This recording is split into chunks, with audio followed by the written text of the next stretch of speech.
اس نے بہت ہی کم عرصے میں اپنا بہت بڑا اور مضبوط بزنس امپائر کھڑا کیا ہوا ہے، اور سر جی اس کی ماں اور ایک بہن ہے۔ یہ بندہ اپنی ماں اور بہن سے بہت پیار کرتا ہے۔ حیدر انفارمیشن اس طرح سنا رہا تھا جیسے وہ کوئی نیوز اینکر ہو اور نیوز پڑھ کر سنا رہا ہو۔ اس کی بہن اس سے 10 سال چھوٹی ہے۔ ان تینوں کے علاوہ گھر میں اور کوئی نہیں ہے سوائے نوکروں کے۔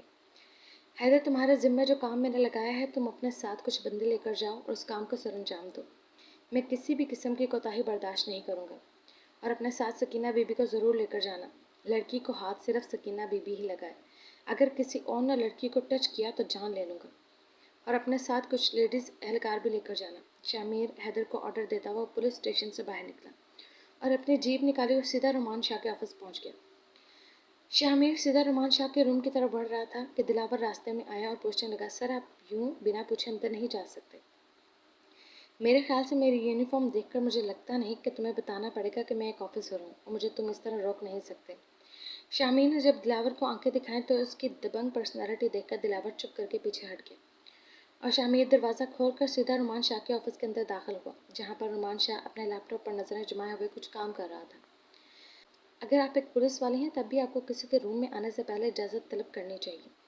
رومان شاہ باہر سے آتے ہوئے آوازیں سن چکا تھا، اور ویسے بھی میں آپ کا مجرم نہیں ہوں جو آپ اس طرح کے تیور لے کر میرے آفس میں آئے۔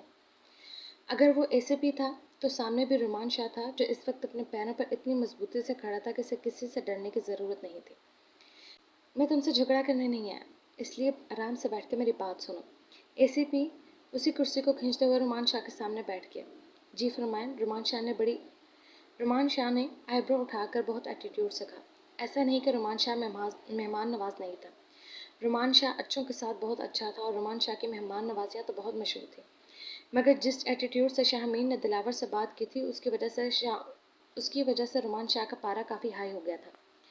تمہاری وجہ سے میری بہن نے اپنی جان لینے کی کوشش کی ہے۔ میں آپ کی بات نہیں سمجھا، پلیز ایکسپلین کریں گے؟ رومان شاہ کو سمجھ نہیں آیا کہ شامیر کس کے بارے میں بات کر رہے ہیں، کیونکہ رومان شاہ اور شامیر ملک کی یہ پہلی ملاقات تھی۔ رومان شاہ کو تو یہ بھی نہیں پتا تھا کہ شامیر ملک زبیر کا بیٹا ہے۔ میرک ملک کے بارے میں بات کر رہا ہوں، بہن ہے وہ میری۔ میرا تعارف بھی میں کرواؤں، ایسے بھی شامیر ملک زبیر کا بیٹا۔ رومان شاہ کو تھوڑا دھچکا لگا تھا یہ بات سن کر کہ میرب نے خودکشی کرنے کی کوشش کی، مگر اس نے اپنے چہرے پر کوئی بھی تاثر واضح نہیں ہونے دیا۔ میرے خیال سے اے سی پی صاحب، یہ تو آپ نے اپنی بہن سے جا کر پوچھنا چاہیے کہ اس نے خودکشی کرنے کی کوشش کیوں کی۔ میں نے تو آپ کی بہن کو بہت سمجھانے کی کوشش کی کہ وہ اپنے گھر والوں کی عزت سنبھال کر رکھے، اس طرح کی کوئی حرکت نہ کرے۔ آپ میری طرف سے بے فکر رہو، میں نے آپ کی بہن کو کوئی جھوٹا دلاسا نہیں دیا، اور نہ ہی میں اس میں انٹرسٹڈ ہوں۔ رومان شاہ، میری بہن ابھی بہت چھوٹی اور معصوم ہے۔ اس نے اپنے بچپنے میں اپنی جان لینے کی کوشش کی ہے۔ میں تمہارے پاس ایک گزارش لے کر آیا ہوں کہ تم میری بہن سے نکاح کر لو۔ اگر انٹرسٹڈ نہیں تھے تو ہو جاؤ، کیونکہ جس طرح سے میری بہن نے تمہارے لیے اپنی جان لینے کی کوشش کی ہے، وہ اس طرح کا پاگل پن دوبارہ بھی کر سکتی ہے، اور اس سے میری بہن کی جان بھی جا سکتی ہے، اور میں اپنی بہن سے بہت زیادہ پیار کرتا ہوں، اور اگر میں نکاح نہ کروں تو پھر میں اپنی بہن کی خوشیوں کے لیے کچھ بھی کر سکتا ہوں۔ رومان شاہ، تجھے میری بہن سے ہر صورت نکاح کرنا پڑے گا۔ کیوں؟ تیرے باپ کا راج ہے جو تیرے کہنے پر تیری بہن کے ساتھ نکاح کر لوں؟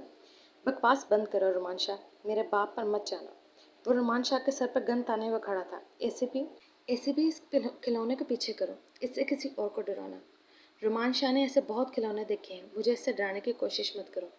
میری بہن زندگی اور موت کے بیچ میں جھول رہی ہے، نکاح تو تجھے ہر صورت میں کرنا پڑے گا۔ رومان شاہ ہنسا، چل پھر کروا کے دکھا، میں بھی تو دیکھوں کہ بنا رومان شاہ کی مرضی کے ساتھ تو کیسے نکاح کرواتا ہے۔ رومان شاہ اب اپنی ضد پر آ گیا تھا۔ رومان شاہ، سنا ہے کہ تیری بہن بہت خوبصورت اور معصوم ہے۔ کمینے، میں تجھے جان سے مار دوں گا اگر میری بہن کی طرف آنکھ اٹھا کر بھی دیکھا تو۔ رومان شاہ نے اے سی پی کو گریبان سے پکڑتے ہوئے چلایا، چلا مت رومان شاہ، جتنا تو اپنی بہن سے پیار کرتا ہے اتنا میں بھی اپنی بہن سے پیار کرتا ہوں۔ تیری وجہ سے میری بہن زندگی اور موت کے بیچ میں جھول رہی ہے۔ اے سی پی شامیر بھی چلایا تھا، اس کا گریبان پکڑ کر کھڑا تھا، دونوں اپنی بہنوں کے لیے جان دینے کو تیار تھے۔ تمہاری بہن میری وجہ سے نہیں، اپنی کم عقلی کی وجہ سے زندگی اور موت کے بیچ جھول رہی ہے۔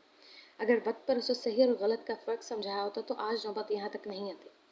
کمینے، تو اس سب میں میری بہن کو مت گھسیٹ، دوبارہ اپنی گھٹیا زبان سے میری بہن کا نام بھی مت لینا۔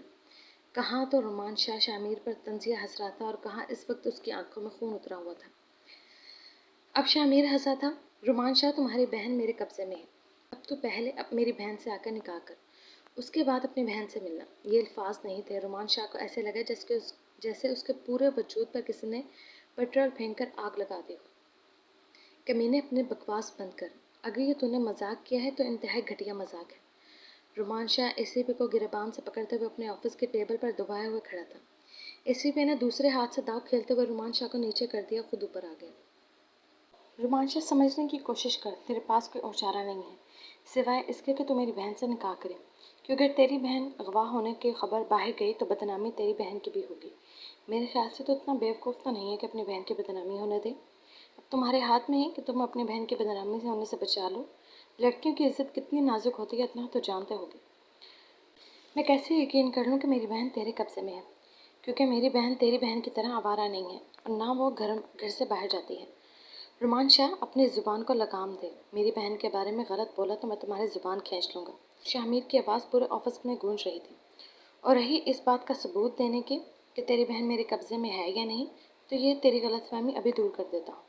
اے سی پی نے اپنے موبائل سے ایک نمبر ڈائل کیا اور فون کو اسپیکر پر ڈال دیا۔ کچھ دیر بعد ایک عورت کی بھاری سی آواز سنائی دی۔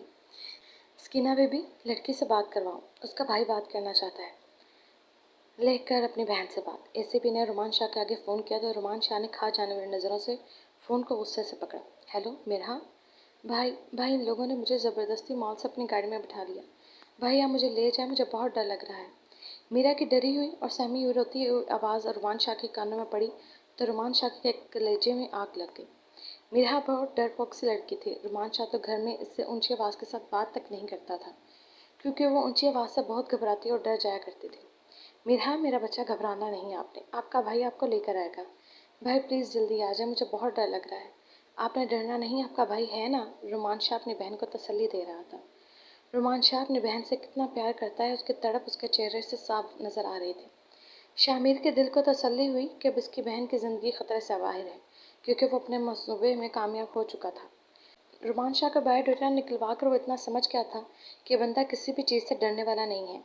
اس کی کمزوری اس کی ماں اور بہن ہے۔ شاہ میر نے اس کی کمزوری کا فائدہ اٹھاتے ہوئے اپنی بہن کی زندگی کا سودا رومان شاہ سے کر لیا۔ چلو رومان شاہ، باقی کی بات نکاح کے بعد ہوگی۔ اے سی پی نے رومان شاہ کے ہاتھ سے فون لے کر بند کر کے اپنی جیب میں ڈال لیا۔